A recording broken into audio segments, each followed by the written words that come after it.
Hello everyone in the Ansarkari, and now we are taking the last two questions of the permutation and combination of the paper 2023 of CSAT.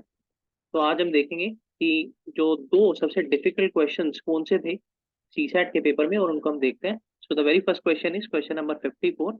यहाँ पर लिखा हुआ है कि 40 children are standing in a circle and one of them से child one has a ring.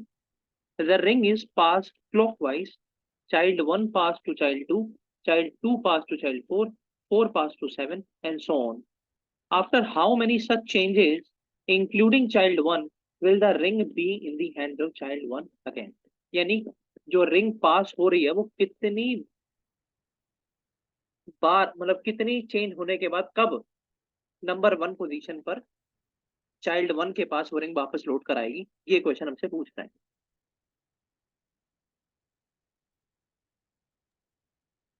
प्रेरणा, हाँ. अब आप तो बताइए. the question says 40 children are standing in a circle. तो ये सारे सर्कल में खड़े हुए हैं. The ring is passed clockwise, यानी कि हम clockwise direction में जा रहे हैं. Child 1 passes on to child 2, child 2 passes on to child 4, and the fourth one passes on to the seventh child. तो वो मेन पूछ रहे हैं आफ्टर हाउ मेनी यानी कितनी बार हमें पास करना है. How many such changes including child 1, यानी कि लास्ट में जब चाइल्ड 1 पे आएगा, will the ring be in the hands of child 1 again. यानी कि पूरा कितनी बार हमें ऐसे सर्कल्स देने पड़ेंगे सारे बच्चों के थ्रू कि जब भी जो फर्स्ट वाला बच्चा है इसके पास दोबारा ये सर्कुलर रिंग आएगी. एंड इसमें मेन जो कंसेप्ट है वो ये है कि जो बच्चे हैं ना वो मिस हो रहे हैं. जैसे जो ये सीरीज हमें मिल रही है, जैसे यहाँ पे जो गैप है that gap is of 1 unit, या मतलब बच्चे हम बोल सकते हैं. फिर यहाँ पे हम 2 की बात करते हैं, देन यहाँ पे 3 का डिफरेंस आ रहा है. तो ये एक तरह से सीरीज चल रही है. और अगर हम ध्यान दें तो जैसे 1 + 2 + 3, तो ये this comes out to be equal to 6. But the point is कि जैसे हमने ये चेंज कैसे, ये फर्स्ट चेंज, सेकंड चेंज और थर्ड चेंज, तो कितनी बार पास हो रहा है हम ये ऐसे काउंट कर सकते हैं कि ये फर्स्ट टाइम पास हो रहा है, सेकंड टाइम में, थर्ड टाइम पास हो रहा है. और टोटल जो जितने बच्चे कवर हुए हैं वो 6 तक कवर हुए हैं. तो जो सम आ रहा है नए नेचुरल नंबर्स का, that is coming out to be कि कितने बच्चे कवर हो गए.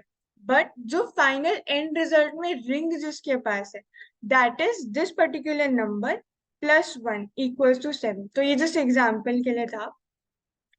तो हमें इस केस में क्या करना है, हमें इस केस में फाइंड आउट करना है. जैसे अगर हमें इन सबका सम करें तो हमें पता लगाना है कि ऐसे कितने नंबर्स तक हमें सम करना है कि जो फिर एंड में जो नंबर है ये है 40 का मल्टीपल. 40 अगर हम देखेंगे तो 40 वोंट बी पॉसिबल, क्योंकि यहाँ पे गैप हो रहा है और वो नहीं आ पाया अकॉर्डिंग टू द सीरीज. अगर हम चले तो हमें 40 का मल्टीपल चेक करना है, यानी कि 40 एन. तो एन की वैल्यू 1 हो सकती है, 2 हो सकती है, 3 हो सकती है. इसका बेसिकली ये मतलब है कि अगर पूरा एक सर्कल ले रहे हैं तो यहाँ पे जो एन है इसकी वैल्यू 1 होगी अगर एक सर्कल पे आ रहा है. तो अगर हमें 2 बार पूरा पास करना पड़ रहा है, यानी कि सारे बच्चे कवर हो रहे हैं, अगर हम ऐसे पोर्ट्रे करें तो इस चीज को 40 तक, तो फिर इसकी वैल्यू 2 होगी. 3 बार सर्कल लेना पड़ेगा पूरा क्लॉकवाइज, तो 3, तो ऐसे सो ऑन. तो इसकी कितनी वैल्यू हो सकती है हमें नहीं पता ये चीज, इसलिए हम यहाँ पे एन लिख रहे हैं. तो जो इनका सम है that should be equal to 40 का मल्टीपल. तो यानी कि यहाँ तक फिर बच्चे कवर हो जाएंगे. और उस टाइम पर जब ये इसके इक्वल आ जाएगा तो जो रिंग होगी वो ऑटोमेटिकली फर्स्ट वाले बच्चे के पास होगी, जैसे हमने अभी यहाँ पे पैटर्न में समझा कि सेवेंथ वाले बच्चे के पास रिंग है. तो इसके लिए फिर फॉर्मूला होता है the sum of first N natural numbers. तो हम यहाँ पे लिख सकते हैं n multiplied by n+1 divided by 2. तो ये फॉर्मूला होता है sum of first N natural numbers. तो हमें पता है that this should be equal to 40 का मल्टीपल. अगर हम यहाँ पे सिंपल 40 मल्टीप्लाइड बाय 1 लेके चले, यानी n की वैल्यू अगर हम 1 पुट कर रहे हैं, तो एक ये बन सकता है. अभी हम सिर्फ 3 केस को देखेंगे, ऐसे अनलिमिटेड कितने भी केस हो सकते हैं, बट 3 में ट्राई करते हैं कि अगर हो पाता है नहीं. फिर will write n+1 divided by 2 equals to 40 और 2.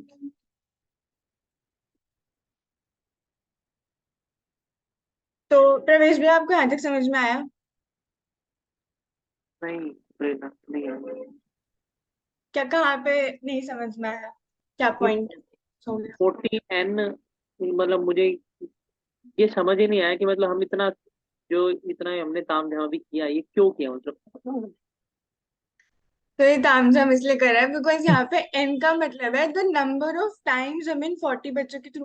क्योंकि देखो जैसे अगर हम नोटिस करें जैसे यहाँ पे जब ये पास हो रहा है तो ये ऐसा नहीं है ना कि फर्स्ट से सेकंड बच्चे के पास आ रहा है, सेकंड से थर्ड के पास, थर्ड से फोर्थ के पास।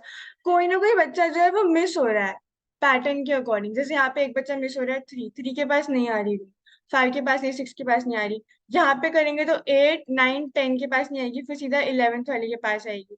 तो इस तरीके से चल रहा है। तो अगर हम ऐसे ही यहाँ तक जाएंगे तो वन के पास ऑटोमेटिकली एक बार में नहीं आ पाएगा।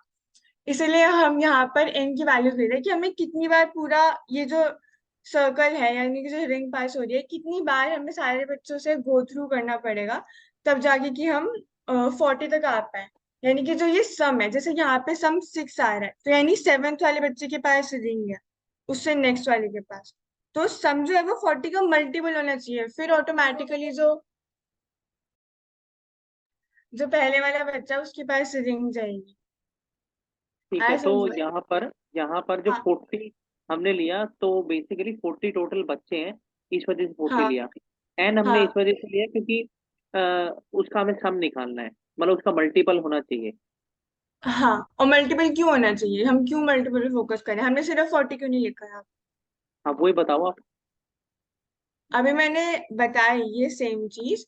क्योंकि ऐसा नहीं हो सकता कि मतलब पहली बार में वो पैटर्न ऐसा नहीं बन रहा कि वो ऑटोमेटिकली 40 तक हो रहा है और फिर जो रिंग है वो फर्स्ट बच्चे के पास जा रही है। यानी कि जो सम ऑफ एन नेचुरल नंबर है जरूरी नहीं है कि वो 40 हो। तो हमें उसके मल्टीपल के अकॉर्डिंग देखना पड़ेगा इस वजह से। अभी देखते हैं ये चीज इसमें ठीक है। देखते हैं।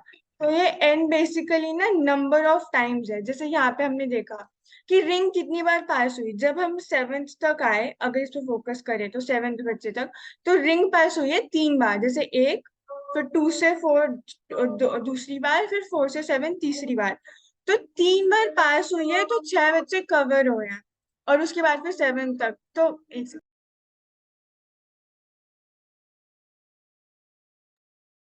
तो फिर 7 बच्चे तक आए हैं। इसलिए हम यहाँ पे तो एन की जो वैल्यू होगी ना कि मतलब कितनी बार पास हुए हैं, और वो हमसे यही चीज पूछ रहे हैं कि हाउ मेनी सच चेंजेस, यानी ऐसे कितने पास चाहिए। और हमने पैटर्न निकाला है कि इनका सम होएगा बच्चे अगर हम कवर कर रहे हैं। तो यहाँ पे अगर हम एन की वैल्यू निकालने का ट्राई करें तो एन की ना कोई ऐसी वैल्यू होनी चाहिए, ऑब्वियसली नेचुरल नंबर होना चाहिए, और उसकी ऐसी कोई वैल्यू नहीं चाहिए कि जब हम यहाँ पे पुट करें। जैसे यहाँ पे तो 40 आना चाहिए, 40 × 1 40। तो फिर अगर हम यहाँ ट्रैप पुट करके देखें, सपोज हमने यहाँ पे एन की वैल्यू 4 पुट करी तो यहाँ पे हम हिडन ट्रायल मेथड का यूज करते हैं। एन की वैल्यू 4 पुट करी तो n+1 5 हो जाएगा। कैंसिल करके देखेंगे तो 5 × 2 = 10 40। इस तरीके से अगर हम ट्राई करेंगे, मान लो हमने इनकी वैल्यू 5 ली, फिर 5 × 6, तो हम जितने भी ऑप्शन ट्राई करेंगे हमें पता लगेगा कि जो आंसर है वो 40 नहीं आ रहा है। आया समझ में? हाँ, ठीक है। हाँ। तो फिर ये फर्स्ट केस अगर हम ट्राई कर लेंगे तो यानी कि इससे बात नहीं बनती। फिर हम सेकंड पे ट्राई करते हैं कि यानी कि 2 बार अगर पूरा हम घुमा रहे हैं 40th बच्चे तक, यानी कि एक बार पूरा घुमा लिया है जो रिंग को है सारे बच्चों में जिस पे भी जा रही है मतलब respectively according to the pattern. तो फिर यहाँ पे जो आ रहा है ये n+1/2 this is equal to 80, है ना? यानी कि जो सम आ रहे हैं यानी कि जितनी बार में अगर हम इनमें वैल्यू पुट करने का ट्राई करेंगे, जैसे इनकी वैल्यू अगर हम रैंडमली पुट करेंगे अकॉर्डिंग टू अजम्पशन, जैसे कि हमें पता है कि 2 से कैंसिल हो रहा है तो उस अकॉर्डिंगली नंबर लेके देखना है। तो इससे भी बात नहीं बन पाएगी। दूसरा एक ये भी तरीका है कि हम ना डायरेक्टली ऑप्शन से ट्राई करें कि मतलब जो ये ऑप्शंस की वैल्यू है, एन की वैल्यू जाहिर सी बात है इनमें से कोई एक होगी। तो हम इससे भी डायरेक्टली ट्राई कर सकते हैं। जैसे अगर हम थर्ड वाले में देखें इस केस में, तो अगर हम यहाँ पे 14 पुट करते हैं एन की वैल्यू, सपोज फर्स्ट ऑप्शन से अगर ट्राई करें तो नेक्स्ट आएगा 15 फिर डिवाइडेड बाय 2 तो ये 7 हो जाएगा। फिर इसको अगर हम देखेंगे तो ये इक्वल नहीं आ रहा 120 के, जबकि हमें 120 के इक्वल ही चाहिए। तभी फिर फर्स्ट वाले बच्चे के ऊपर रिंग आ पाएगी।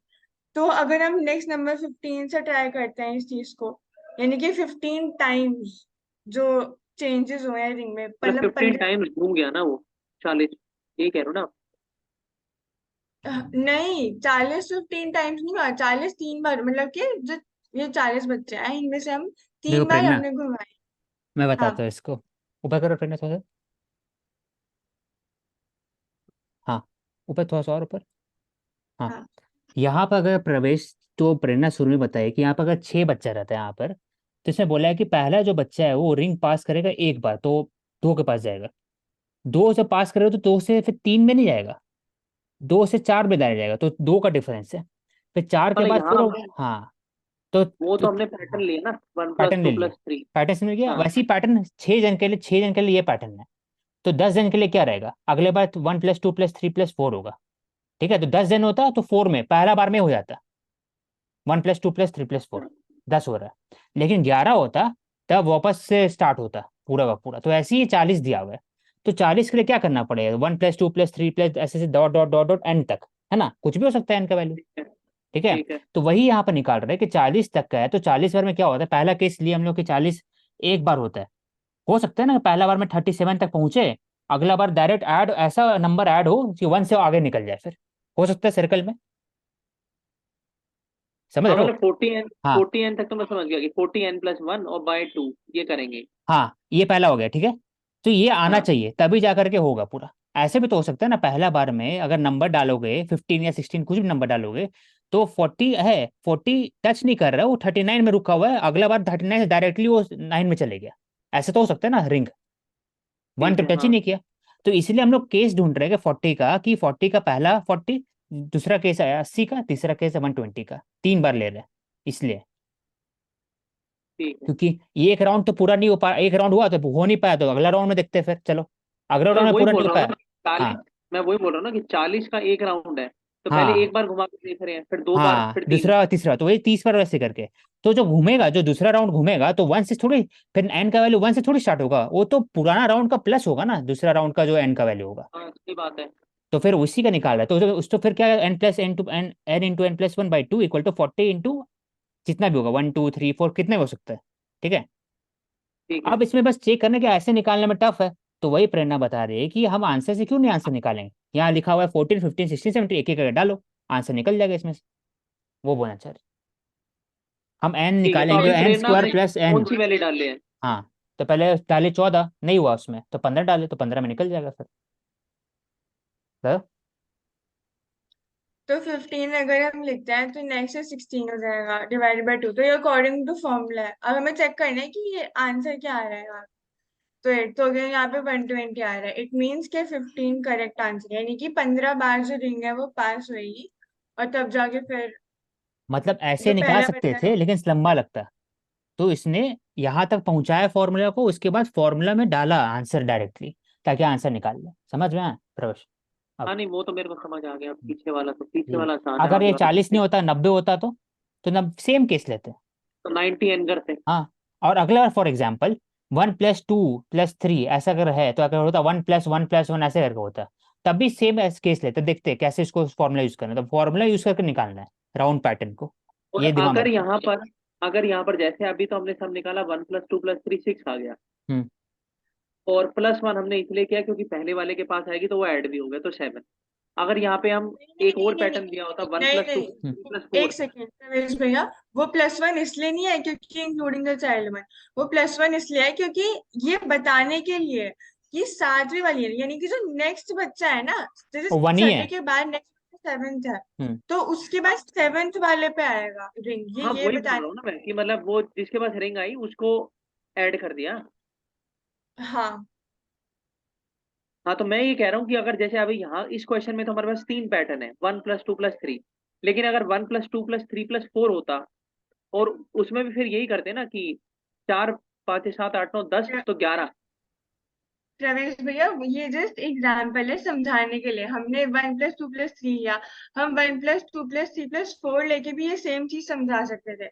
इनको ऐड करेंगे तो कितना आएगा, अगेन 6 + 4 10 आ रहा है, तो यानी 10 + 1 यानी कि 11th वाले बच्चे के ऊपर। ये जस्ट समझाने के लिए है, सीरीज तो वही रहेगी 1 + 2 + 3, ठीक है। पैटर्न देखना है ना इस चीज में। और ये नेचुरल नंबर है इसलिए ये वाला फॉर्मूला लग रहा है, मान लो कुछ अजीब सा पैटर्न होता तो मे भी ये ना लगता, तो फिर शायद AP लग जाता, तो वो डिपेंड करता है। ठीक है। नेक्स्ट कर। और दूसरा इसका ये नॉर्मल तरीका भी है, मतलब वही लेंदी हो जाएगा, जैसे कौशिक भैया ने बोला कि सिंपली से हम काउंट कर करके देखेंगे, जैसे 1 करा तो फिर 1 से 2, फिर 2 प्लस किया तो 4, फिर ऐसे काउंट करके देखना पड़ेगा कि कब 1 आएगा। हम्म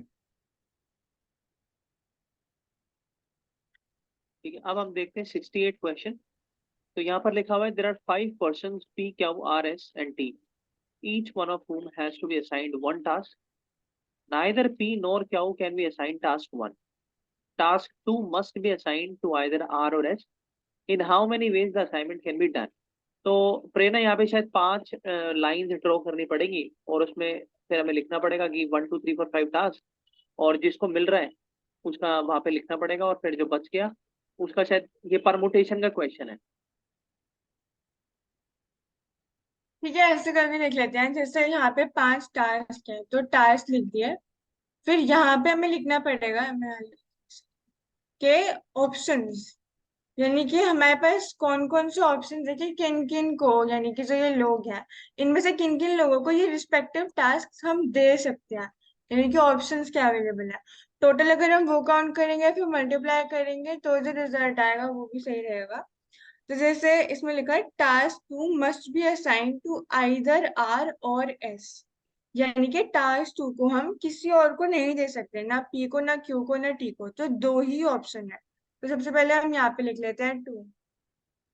फिर हम आते हैं टास्क 1 पे कि नाइदर पी और Q can be assign task 1, यानी कि जो टास्क 1 है ये पी को नहीं मिल सकता और ना ही क्यू को मिल सकता।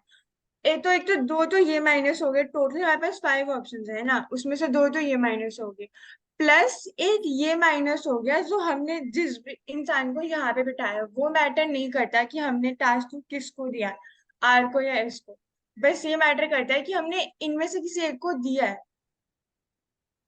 आ रहा है प्रवेश भाई समझ में? नहीं, मेरे को तो समझ आ गया, मैं इसे थोड़ा आगे सोच रहा हूँ। ठीक है, तो फिर हम 5 में से 3 माइनस कर देंगे। 3 क्यों माइनस करेंगे? क्योंकि पी को नहीं दे सकते, क्यू को नहीं दे सकते, और प्लस एक इंसान को हमने यहाँ पे दी दिया। तो हमारे पास यहाँ पे 2 आ जाएगा कि हम 2 ही ऑप्शन बचते हैं जिनको कि हम टास्क 1 दे सकते हैं, जो ऑप्शन हमारे पास अवेलेबल हैं लोगों के। सही ठीक बात है, है। फिर थर्ड वाले पे आते हैं। अब टास्क 3 4 और 5 के लिए ना कोई भी रिस्ट्रिक्शन नहीं है कि भाई तुम किसको दे सकते हो किसको नहीं दे सकते। तो इसमें सिंपली फिर हम 3 2 1 लिख देंगे, क्योंकि 2 यहाँ पे ऑलरेडी हो चुका है। जैसे एक इंसान को हमने यहाँ दे दिया, एक इंसान को हमने ये वाला टास्क दे दिया, तो 3 ही लोग फिर बचते हैं। तो 3 फिर रिस्पेक्टिवली -1 2 फिर रिस्पेक्टिवली -1 1, तो इनको मल्टीप्लाई करेंगे तो आंसर आएगा 32। 20 वेज, यानी कि तरीके। ठीक है, so thank you so much. So this much we had in the UPSC CSAT 2023 paper. हमने सारे questions देख लिए हैं, and those who want to see the earlier questions, so they can watch the Ansarkari channel and they can visit those videos. So thank you so much, and we'll meet with the next set of questions as soon as possible. Thank you so much.